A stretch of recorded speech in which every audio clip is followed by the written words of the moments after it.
Hello, colleagues, good morning.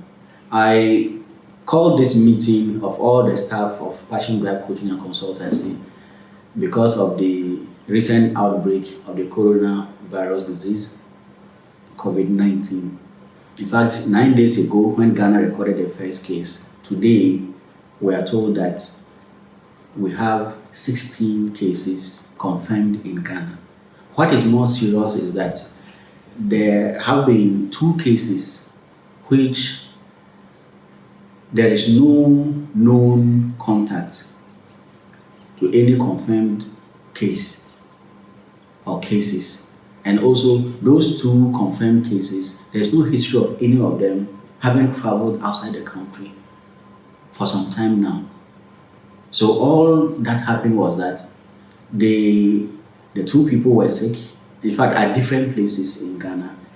Then they went to hospital for checkup and they were confirmed as positive for COVID 19. Indeed, as you are aware, the briefings we have been having among each other, this confirmation has raised the tension within health experts and for that matter, for us as well. This calls for very serious and heightened alert in terms of the way we protect ourselves and protect our loved ones, because we don't know right now who in Ghana is having the COVID 19 and who's not having. Because all along, as you know, we have been trying to check whether all those who have been tested positive are imported cases or not. And up to the 13th case, 14th case, all of them were imported. But these two cases have in fact raised a very serious cause for concern. So that is why I called this meeting, so that those of us who are in this work at Passion Drive Coaching and Consultancy, we upgrade the kind of things we do to protect ourselves and our loved ones.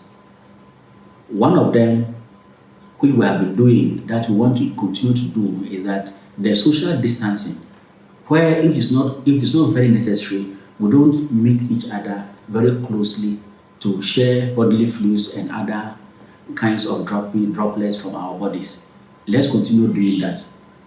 Secondly, there are some of you who go out to do delivery of our packages, and some go out to get some meals for the team, and some go to the bank to transact some businesses. At this point in time, we are not, like the president said, we are not in healthy moments. We are in special kind of moments and circumstances. For that matter, when you go out there, try as much as possible. Even though sometimes you are in the market or you are in the bank where many people are there, you have to as much as possible. Especially Alasan, especially Madam Tina, you guys have to try as much as possible to reduce the contacts with people when you are in the market, when you are in the bank, and wherever you are. As well, we have to continue washing our hands with soap and the running water. For this office, we have made provision for that. You can go to the washroom and wash anytime possible. But when you go outside there, you are not at home, you are not at the office. So in between that period, what are you doing? Probably where you have gone, there is no water. We have been asked to use alcohol-based hand sanitizers. Alcohol-based sanitizers, which should be not less than 65% alcoholic. For this reason, everybody should have these alcohol-based sanitizers in your bags, so that when you are shuffling between work and then home, you try to use it. As well, I hear where we are in Tamale and some of the communities in Ghana, many people take the outbreak for a joke. And let me stress that this outbreak is not a joke at all.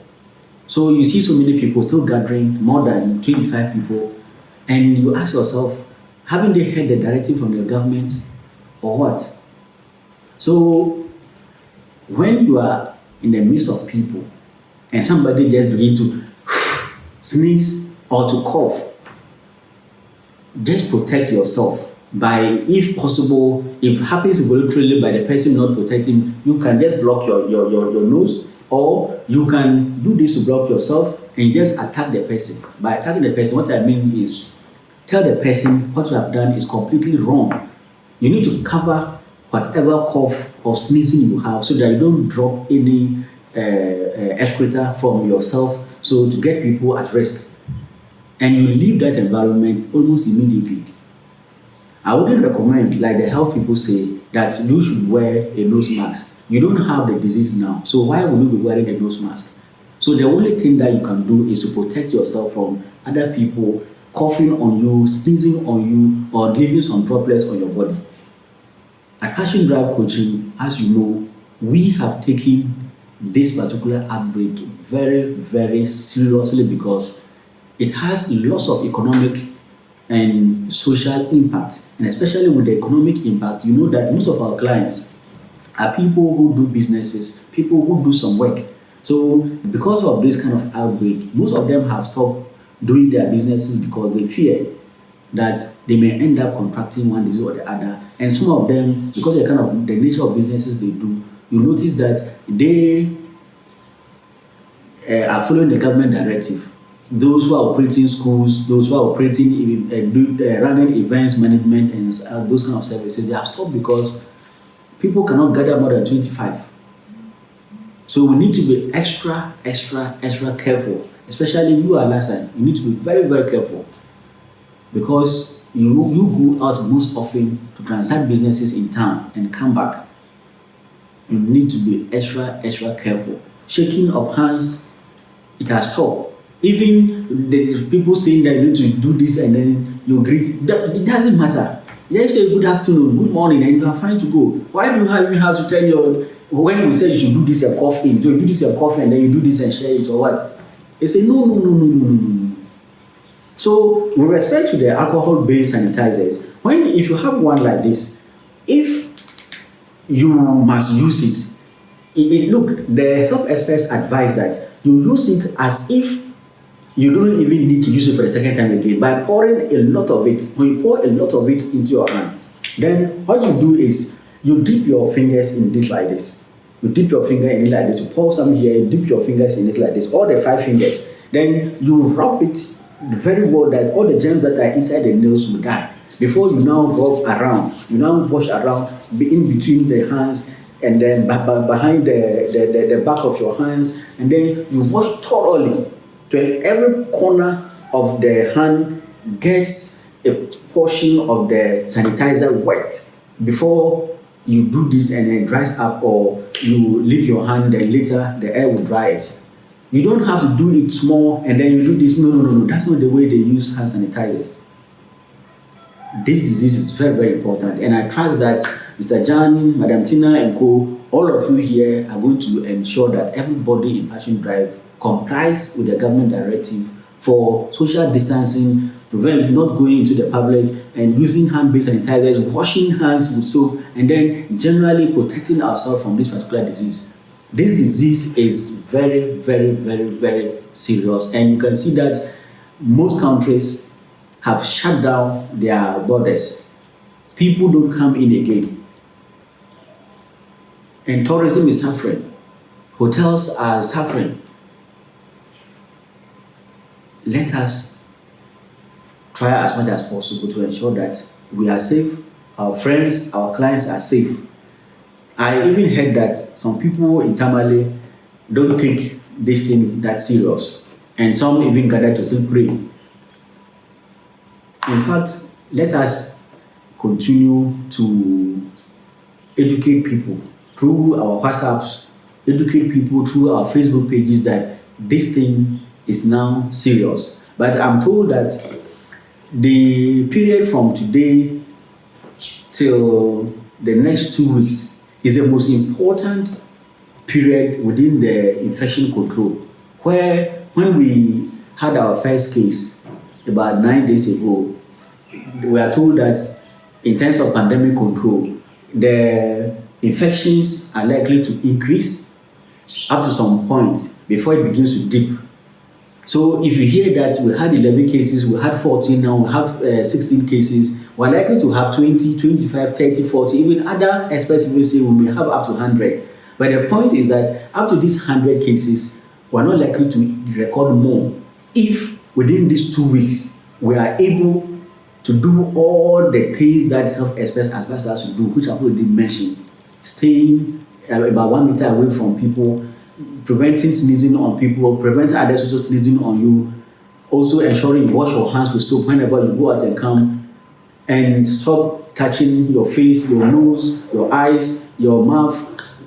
You stop touching those points, those parts of your body when especially you are unclean. When we do this within the next two weeks, we are going to take control of the infection in the country. But if we do otherwise, where we still meet in public, we still allow ourselves not washing our hands with soap, people sneezing on us and stuff, and when these things happen, the cases are likely to increase, and then it will overwhelm our health workers, and we can't do anything about it. We are scared about the situation where government will say that all our borders are shut, people should not go to do their businesses, everybody should be at home. In Ghana, when we do this, our economy is going to come crashing on the ground, so we cannot do that. We don't have any much reserves in our central bank, so if we do this, we are going to get money to revive the economy. So let us prevent ourselves and stop arguing. There are no ifs or buts in this kind of situation. There is no ifs, no buts. Just obey what the government directive is. Again, I've also heard that there are some people who have been reported sick, even though they don't show any signs of being sick. They have been confirmed as COVID infected people, but they don't show any signs. So that is the more reason why you don't have to intermingle with so many people that you don't know their situation. We need to play our part in ensuring that this particular pandemic, we end it within 4 weeks and life will come back to normal. Do your part, wash your hands, stay at home if it is possible, and whatever that government is directing us to do, we do it, and then everybody in Ghana becomes safe. I hope, for my part, this is what I have to give you. If you have any more things to contribute to this meeting, you can mention it. Mr. John, I hope these things are clear. Are they clear? Yeah, clear. Okay. Madam Tina, I hope this thing is fine? Yes, it's clear. Okay. So Mr. Alasan and co, I hope this thing is well taken. Yeah. Because we are not in normal times. We are not in normal times at all. So let us continue to go to the website of the Ghana Health Service. Let's watch television to get the daily briefings, hourly briefings of the situation, because every moment counts in infection control. Every moment counts. When I was with the government, when the Ebola situation came up, I was among the front line workers who were to ensure that when we get a case, this is how we manage it up to the point that when the person dies, we go to safely bury the person. It is a very costly adventure, very, very costly adventure. So even for me, I think even the 100 million the government has allocated is not even enough, because PPE, personal protective equipment, if there's a case today, like there are how many are there? 16 cases in Ghana. As soon as a medical officer enters to take care of a patient, the medical officer leaves the patient and has to destroy all the clothing except the boots. So the person has to be attended to 4 times by 4 medical doctors in a day. The 4 people and the 4 times they are changing the 16 PPEs they are using. They have to destroy everything. Everything except the boots. Even with the boots, it has to take officers like us who are knowledgeable in mixing of chemicals, be able to control further spread of infections, to be able to disinfect it very well before they can use it again. So it is a very, very costly adventure. If we don't take time, we will contribute to the spread of it in Ghana, but we don't hope so. And that is why this meeting has been called, and then we take it very, very seriously. Very, very seriously. So all our partners out there, those abroad, those in other parts of the country, and those within Tamale, we are encouraging you though to through this video. I hope you are videoing everything. Yeah, we are encouraging you through this video to take precautionary measures. In our local language, they say that the Bama Garezama by, which means that don't even come close, even hold me, help less of even struggling to get you to leave me. So that prevention is better than cure. Prevention is better than cure. There are other people who are here have been making fun of the fact that they are saying that chloroquine can treat it, whatever can treat bitter cola can treat it, and whatever. Look, even where the infection came from, they have not categorically said this is a treatment. So why do you have to gamble with your life? Why? Why do you have to gamble with your life? If we stay safe, it's better than to gamble. You get it done, you say that you want to use chloroquine to treat it. When was the last time you used chloroquine?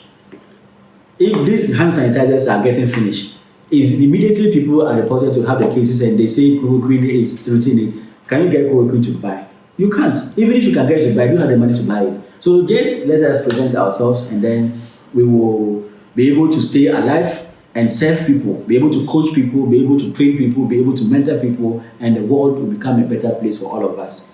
Thank you so much. If there's nothing to be added, we'll go back to our offices and then we serve our clients. Thank you so much. So for those of you who are watching through this video, whichever country you are in, the first thing we wish you is to stay safe. What we are wishing for you is stay safe. Wash your hands with soap and running water regularly. Use alcohol-based sanitizers when it is necessary. Stop and prevent touching your face, your nose, and your mouth as much as possible. If you have come to contact with anybody who has traveled and come into your country for the past 2 weeks, you need to also check yourself, go into self-quarantine, observe yourself and see if you are showing any signs. Then you go and report what has happened to you, and then you go for the test. If you prove positive, you stay calm, because there are reports that more than 80% of people, especially in certain countries, they get well. Even in Ghana, there's 16 people who have been reported as confirmed. None of them is in a serious condition. They are all being treated, and then hopefully all of them will be fine. So the situation is, it is deadly, but people are being treated. So wherever you are, stay calm, just obey whatever the health authorities are saying, and everybody will be safe. We will overcome this. The world will overcome this. And we trust that when we overcome it, all of us are going to be safe to continue to do our work and implement whatever our passions are to get the world to move a little further and better than we came to meet it. Thank you so much. So for today, 20th of March 2020, this is the information I have for you, and I wish all of us well. Thank you.